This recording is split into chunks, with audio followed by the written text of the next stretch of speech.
News room है, जो दफ्तर है, हर तरफ से देखिए धराशायी होता हुआ दिखाई दिया और लास्ट में आवाज भी आती है अल्लाह अकबर। देखिए धमाके की आवाज, ये सब कुछ जताता है कि ये जंग ये कितनी भीषण हो चुकी है। इजराइल लगातार हमले कर रहा है ईरान पर, लेकिन आईडीएफ ने जो बमबारी की सरकारी न्यूज चैनल पर, वो सब कुछ दर्शा रहा है। सुनिए आप।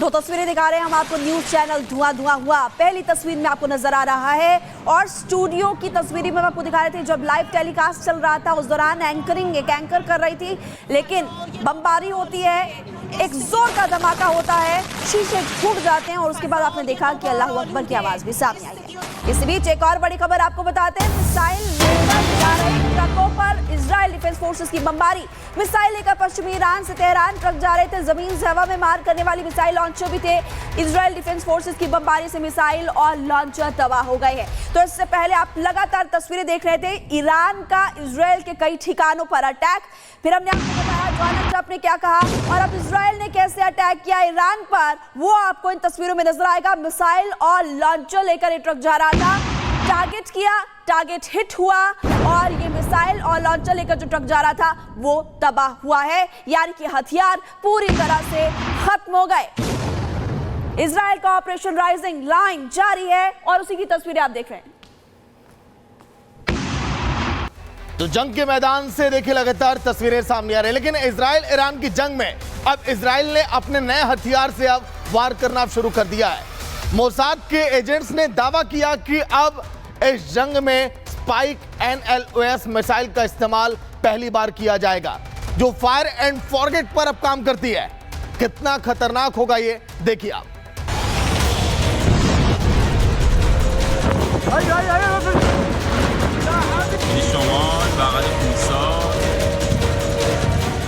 ईरान और इजराइल की ये जंग लगातार घातक होती जा रही है।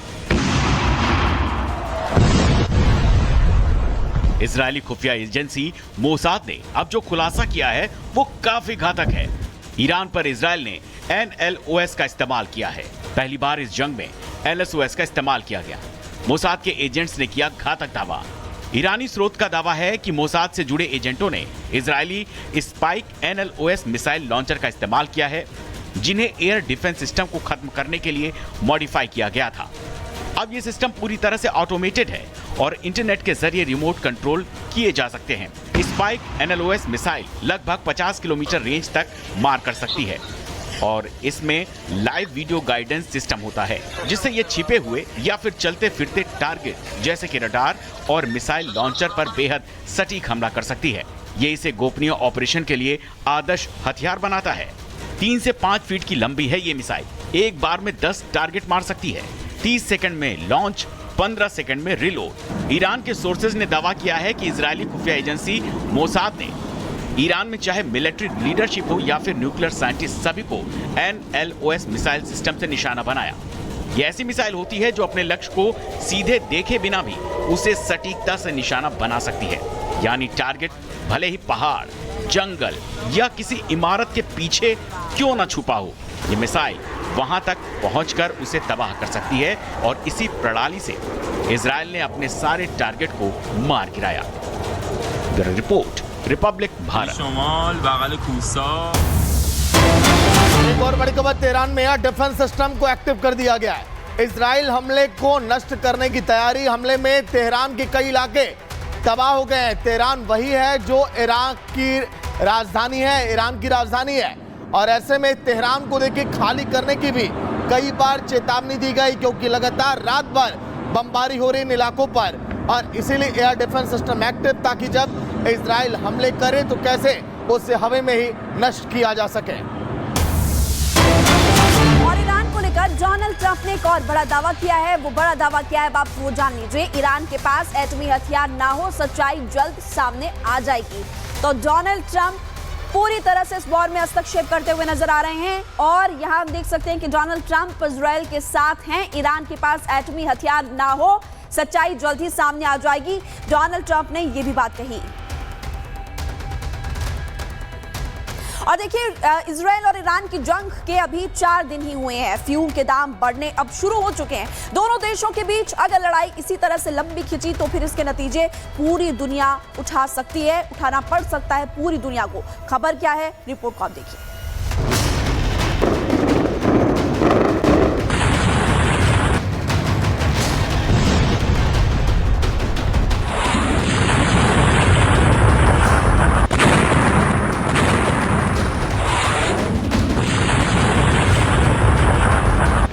दोनों देश एक दूसरे पर मिसाइल और बमों की बरसात कर रहे हैं। मिडिल ईस्ट में जंग तो इजराइल और ईरान के बीच छिड़ी है, लेकिन इसका दंश भारत सहित दुनिया के तमाम देशों को भुगतना पड़ सकता है। इसकी सबसे बड़ी वजह है ईरान से निकलने वाला कच्चा तेल। इजराइल ने ईरान के कई तेल और गैस डिपो को निशाना बनाया है, जिससे वहां भयंकर आग लग गई है।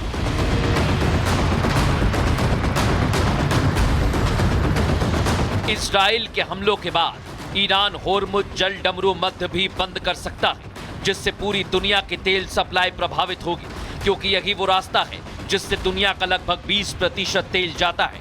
अगर ईरान ऐसा करता है तो जहाजों से सामान भेजने और बीमा कराने का खर्च बहुत ज्यादा बढ़ सकता है। इसका असर भारत पर भी दिखाई देगा। भारत में पेट्रोल डीजल की कीमतें बढ़ सकती हैं। साथ ही दूसरे देशों से भारत आने वाले सामान की कीमत पर असर पड़ सकता है। दुनिया भर में सोने के दाम भी आसमान छू सकते हैं। ईरान और इजराइल के बीच जंग लंबी खिंची तो पूरा मिडिल ईस्ट इसकी जद में आएगा। इन देशों से होने वाले तेल की सप्लाई प्रभावित हो सकती है। मंदी के दौर से गुजर रही दुनिया में तेल के दाम आसमान छू सकते हैं, जिसका सीधा असर दुनिया भर के देशों की अर्थव्यवस्था पर पड़ेगा। दुनिया भर में महंगाई बढ़ सकती है। यही नहीं, जिन देशों की अर्थव्यवस्था मिडिल ईस्ट के तेल पर निर्भर है, उन देशों की इकॉनमी ध्वस्त हो सकती है।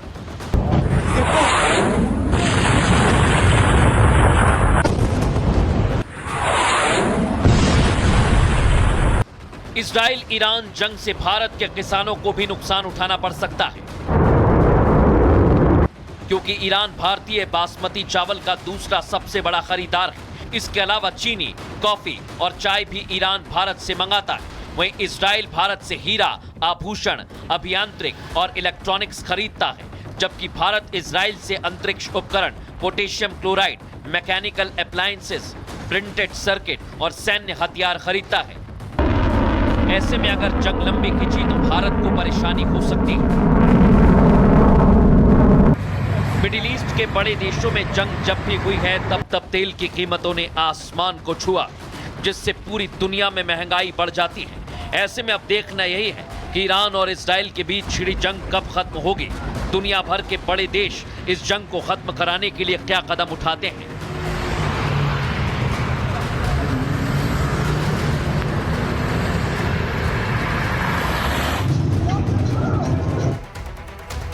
वही रविंद्रनाथ टैगोर साहब के दिखाए रास्ते पर देश का बच्चा बच्चा चलता है, लेकिन बांग्लादेश में उनके घर को गिराने की कोशिश की गई, उसको तहस नहस करने की साजिश भी रची गई।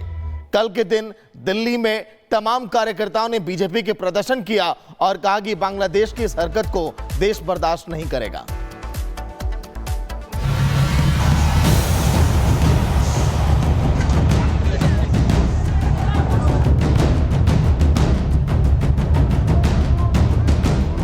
बांग्लादेश में हुए तख्तापलट के बाद हिंदुओं के खिलाफ जमकर हिंसा बरपी। बांग्लादेश में यूनुस सरकार आने के बाद करीब 1 साल तक कट्टरपंथियों ने हिंदुओं पर जमकर अत्याचार किए। मंदिरों में आगजनी, दुर्गा पूजा पर पाबंदी, सरेआम हिंदुओं की पिटाई, महिलाओं से अभद्रता। बांग्लादेश में कहीं न कहीं हर दिन ऐसी घटनाएं सामने आती रही। यूनुस सरकार का सनातन विरोधी चेहरा पूरी दुनिया ने देखा। ताजा मामला नोबेल पुरस्कार विजेता रविंद्रनाथ टैगोर से जुड़ा हुआ है। बांग्लादेश में रविंद्रनाथ टैगोर के पैतृक घर में तोड़फोड़ की गई। कट्टरपंथियों ने तहस नहस करने की कोशिश की। 60 लोगों के खिलाफ FIR दर्ज की गई। इसी बीच दिल्ली में बांग्लादेश दूतावास पर दिल्ली बीजेपी कार्यकर्ताओं ने विरोध प्रदर्शन किया। दिल्ली बीजेपी के प्रदेश अध्यक्ष वीरेंद्र सचदेवा के नेतृत्व में बांग्लादेशी उच्चायोग के बाहर भाजपाइयों ने विरोध जताया। बीजेपी ने बांग्लादेश में हुई इस शर्मनाक घटना को पूरे हिंदू संस्कृति का अपमान करार दिया और वार्निंग देकर कहा कि सनातन संस्कृति पर ऐसे हमले बर्दाश्त नहीं किए जाएंगे। बांग्लादेश में गुरुदेव रविंद्रनाथ टैगोर के पैतृक स्थान पर तोड़फोड़ की गई है। ये पूरी बांग्ला संस्कृति का नाम है, हिंदू संस्कृति का अपमान है।